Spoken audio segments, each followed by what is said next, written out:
Hello student, how are you? Today we will discuss about find out the potential difference using potentiometer, mean application of potentiometer. One applications to compare the EMF of two cell, वो last lecture में हम कर चुके थे. आज जो हम बात कर रहे हैं रिमेनिंग टू एप्लीकेशंस हमारे पास जो है वो आपके to find out the internal resistance of the cell and to find out the potential difference using potentiometer. तो पहले मैं बात करता हूं to find out the potential difference using potentiometer. तो इसके लिए देखो हमारे पास क्या है, आपका एक्सिलरी सर्किट वही सेम है. आपने क्या किया है, ये जो पोटेंशियोमीटर वायर है ये भी, और लेंथ जैसे हमारे पास क्या है कैपिटल एल लेंथ जो है वो हमारे पास मैं एज्यूम कर लेता हूँ कि एबी की लेंथ जो है वो हमारे पास कैपिटल एल है. आपने एक जो है बैटरी लगा दी EMF एप्सिलॉन की, एमीटर करंट मेजरमेंट के लिए हो गया, और एक रेजिस्टेंस बॉक्स, और ये हमारे पास क्या है की जो है वो के कनेक्ट की है. ये आपका इतना एक्सिलरी सर्किट बन गया.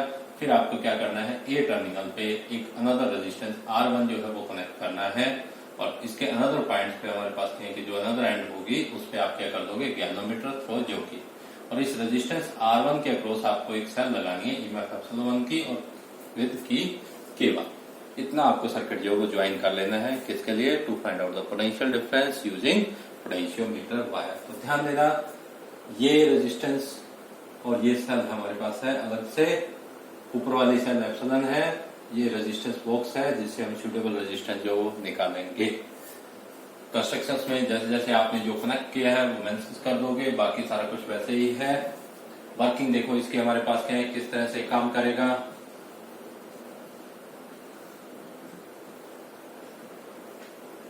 जिन्होंने पोटेंशियोमीटर नहीं किया है वो प्रीवियस लेक्चर जो वो ध्यान से देख लें तो क्लियर हो जाएगा कि क्या होता है और कैसे कैसे हमारे पास क्या है हम यूज कर सकते हैं इसका. तो इसमें आप क्या करोगे, देखो इसकी को क्लोज करो, के को हमारे पास क्या है क्लोज करेंगे, ठीक है. फिर फर्दर हमारे पास क्या है कि आप जो है बाद में K1 को जो क्लोज करोगे. ध्यान रखना यहाँ पे जो पोटेंशियल ड्रॉप हो, मतलब पोटेंशियोमीटर वायर के क्रॉस पोटेंशियल जो ड्रॉप हो वो आपका जितना आपको मेजर करना है उससे ज्यादा होना चाहिए. Potential drop across the potentiometer wire is greater than potential to be measure. जितना मैं मेजर करना चाहता हूं, क्योंकि अगर उससे कम हुआ फिर तो वायर में होगा ही नहीं, हमारे पास क्या नल डिफ्लेक्शन पॉइंट ही हमारा नहीं आएगा. तो पहले हमारे पास क्या है, ये कैसे चेक करें कि वो ज्यादा है हमारे पास. तो उसके लिए आपको क्या करना है कि जो की है उसको आप क्या करोगे, एक बार ए पॉइंट्स पे प्रेस करके देखोगे, फिर बी पॉइंट्स पे प्रेस करके देखोगे. दोनों केस में आपका डिफ्लेक्शन जो है वो एक दूसरे के अपोजिट आना चाहिए. अगर डिफ्लेक्शन हमारा क्या है अपोजिट नहीं आता है तो रेजिस्टेंस बॉक्स से कुछ रेजिस्टेंस और निकालो, तब आपको जो है वो सूटेबल मिलेगा. तो इस हिसाब से आप धीरे धीरे धीरे धीरे एडजस्ट कर लो, और जैसे ही डिफ्लेक्शन एक दूसरे के अपोजिट आ जाए वहीं आप रुक जाओ. अब आपका जो है पोटेंशियल मेजर से पोटेंशियल ड्रॉप जो है पोटेंशियोमीटर वायर के क्रॉस वो हमारे पास क्या ज्यादा हो जाएगा. अब देखो वो की क्लोज की, फिर फर्दर हमारे पास क्या ये की क्लोज कर देंगे, और आप क्या करोगे पोटेंशियोमीटर वायर पे जोकी को प्रेस करते जाओ और वो पॉइंट निकालो जहां पे गैल्वेनोमीटर डिफ्लेक्शन 0 है. मान लेते हैं वो जे पे आ गया, और ए जे जो है वो हमारे पास क्या है एल के इक्वल है. तो जो पोटेंशियल आएगा वो हमारा किसके इक्वल हो जाएगा, के इंटू एल के. इतना सा काम था हमारे पास पोटेंशियल मेजरमेंट. लेकिन क्या है के क्या है, पोटेंशियल ग्रेडियंट. इसकी वैल्यू आपको निकालनी पड़ेगी. ये देखो किस तरह से निकालोगे, बस इस आर्टिकल में यही है कि आप के कैसे निकालोगे, बाकी आपका हो गया ही.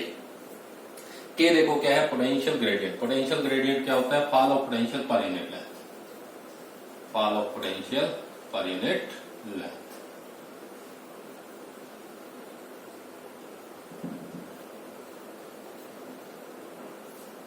ठीक है, फॉल ऑफ पोटेंशियल हमारे पास क्या है, पर यूनिट लेंथ. पर यूनिट लेंथ कितना पोटेंशियल पार कर रहा है वो पोटेंशियल ग्रेडियंट होता है. तो देखो मैं क्या करता हूं, मैं ये एज्यूम कर लेता हूं कि स्मॉल आर जो है वो हमारे पास क्या है, रेजिस्टेंस है किसका, potentiometer wire. Resistance of potentiometer wire.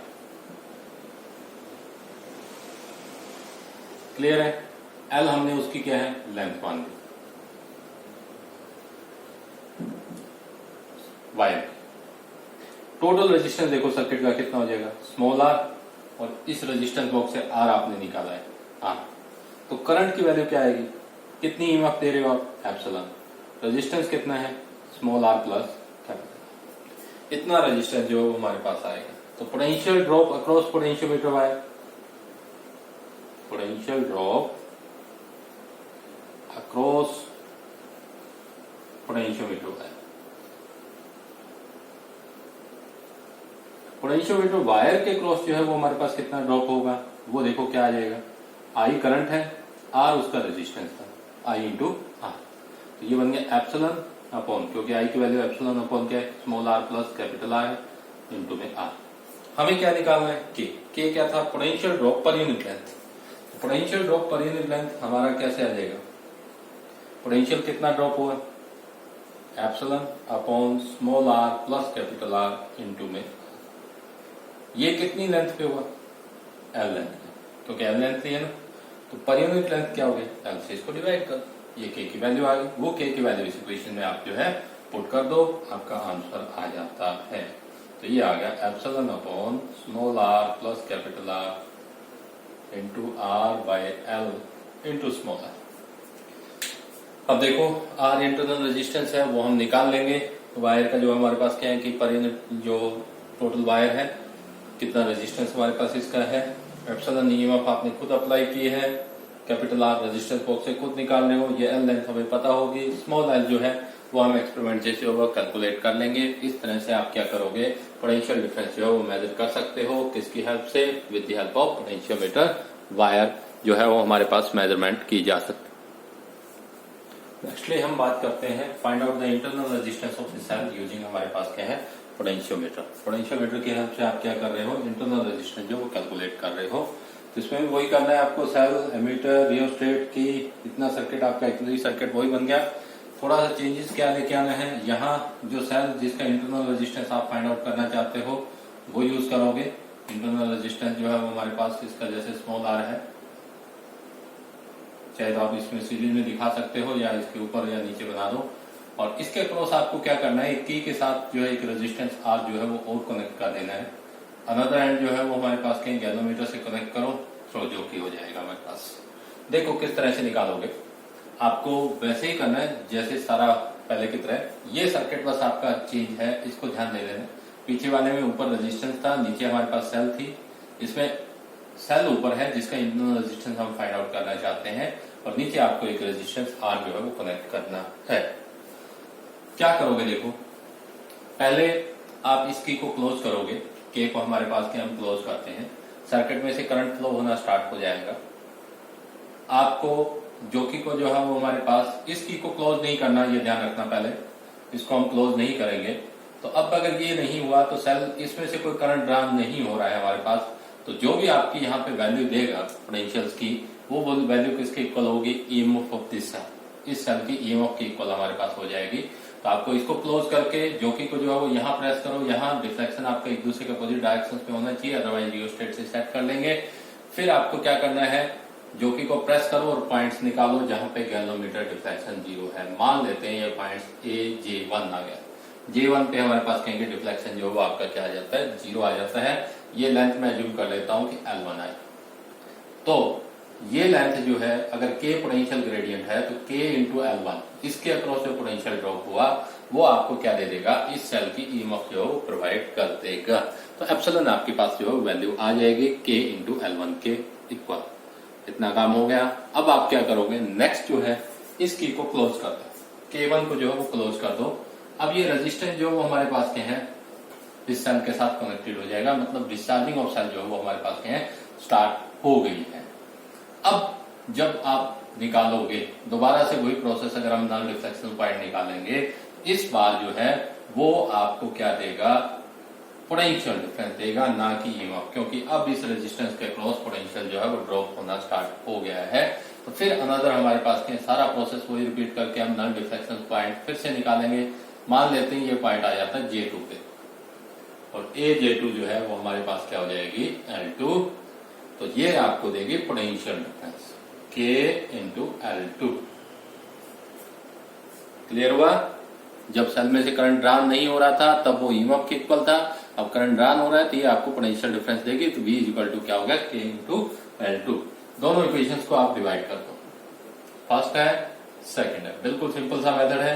Epsilon by V की इक्वल टू क्या आ जाएगा, K इंटू L1 अपॉन के इंटू L2। के से के ये कैंसिल हुआ, अपने पास L1 अपॉन के आ गया L2।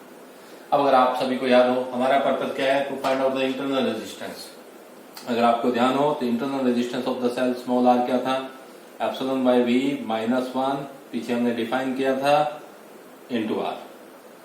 इंटरनल रेजिस्टेंस की जहां पर डेफिनेशन की थी वहां पर हमने ये फॉर्मूला ड्राइव किया था कि what is the internal resistance of the cell. The internal resistance of the cell small r is equal to epsilon by v -1 into r। आप क्या करोगे, देखो एप्सिलॉन बाय v की वैल्यू कितनी है, L1 अपॉन L2, वो यहाँ पे पुट कर दो, L1 upon L2 -1 into r। Are आपने खुद लगाया है, यहाँ पे कनेक्ट करेंगे हम सर्किट में, हमें पता होगा कितना है, L1 L2 जो है वो एक्सपेरिमेंट से मेजर हो जाएंगे। वैल्यू पुट करो, आपके पास क्या है, स्मॉल आर आ जाता है, what is the internal resistance of this cell. तो ये हमारे पास क्या है, 3 एप्लीकेशंस थे। फर्स्ट आपने पोटेंशियोमीटर्स जो है comparison the 2 EMF of the cell किया, नेक्स्ट हमारे पास to find the potential difference किया, और थर्ड हमारे पास क्या है, to find out the internal resistance of the cell. बहुत इंपॉर्टेंट है एग्जाम पॉइंट ऑफ व्यू से, वन एप्लीकेशन ऑलवेज जो है एग्जाम में आती ही आती है, और इस पे न्यूमेरिकल जरूर करके देखना है आपको जो है सभी पे, कि डायरेक्ट हमें फॉर्मूला अप्लाई करना है। लेंथ जो है वो गिवन होगी, कितनी लेंथ पे नल डिफ्लेक्शन पॉइंट जो है वो हमारे पास आ रहा है, माइनर सा चेंज करेगा। कुछ मीटर ब्रिज के जो क्वेश्चंस है उसमें हमारे पास क्या माइनर सा होता है, कई बार वो अननोन रेजिस्टेंस के पैरेलल में एक रेजिस्टेंस और लगा दिया करेगा, या उसके सीरीज में हमारे पास कहीं अनदर रेजिस्टेंस लगा के जो बैलेंस पॉइंट है उस पर क्या इफेक्ट होगा वो हमारे पास निकालेगा। यहाँ हमारे पास जनरली ऐसा है, तीनों में हम बड़ा इजी सा फॉर्मूला है, तीनों हम जो है वो कैलकुलेट कर सकते हैं। ठीक है, ये था पोटेंशियोमीटर के बारे में। एक जो है पोटेंशियोमीटर को आप सेंसिटिव कैसे बना सकते हो, सेंसिटिविटी के लिए क्या होगा, हमें पोटेंशियल ग्रेडियंट की वैल्यू जो है वो कम से कम चाहिए, फॉल ऑफ पोटेंशियल पर यूनिट लेंथ जो वो हमारे पास कम से कम चाहिए। तो वो आप कैसे कर सकते हो, देखो पोटेंशियल ग्रेडियंट की वैल्यू कम से कम, लेंथ ऑफ द पोटेंशियोमीटर जो वायर है वो आप बढ़ा दो। तो सेंसिटिव बनाने के लिए हम क्या करेंगे, लेंथ ऑफ पोटेंशियोमीटर वायर जो वो इंक्रीज कर देंगे, ताकि potential drop per unit length हमारा क्या कम हो जाए। जितना पोटेंशियल ड्रॉप मतलब पोटेंशियल ग्रेडियंट की वैल्यू कम होगी, उतना ही हमारे पास क्या है, पोटेंशियोमीटर जो है वो ज्यादा सेंसिटिव जो है वो हो जाएगा। तो ये आपका पोटेंशियोमीटर का जो है वो वर्क जो है वो कंप्लीट हुआ। कुछ थोड़े से आर्टिकल इस यूनिट्स के हमारे पास और रहते हैं जो नेक्स्ट लेक्चर में हमारे पास डिस्कस करेंगे। आज के लिए बस इतना ही। Thank you.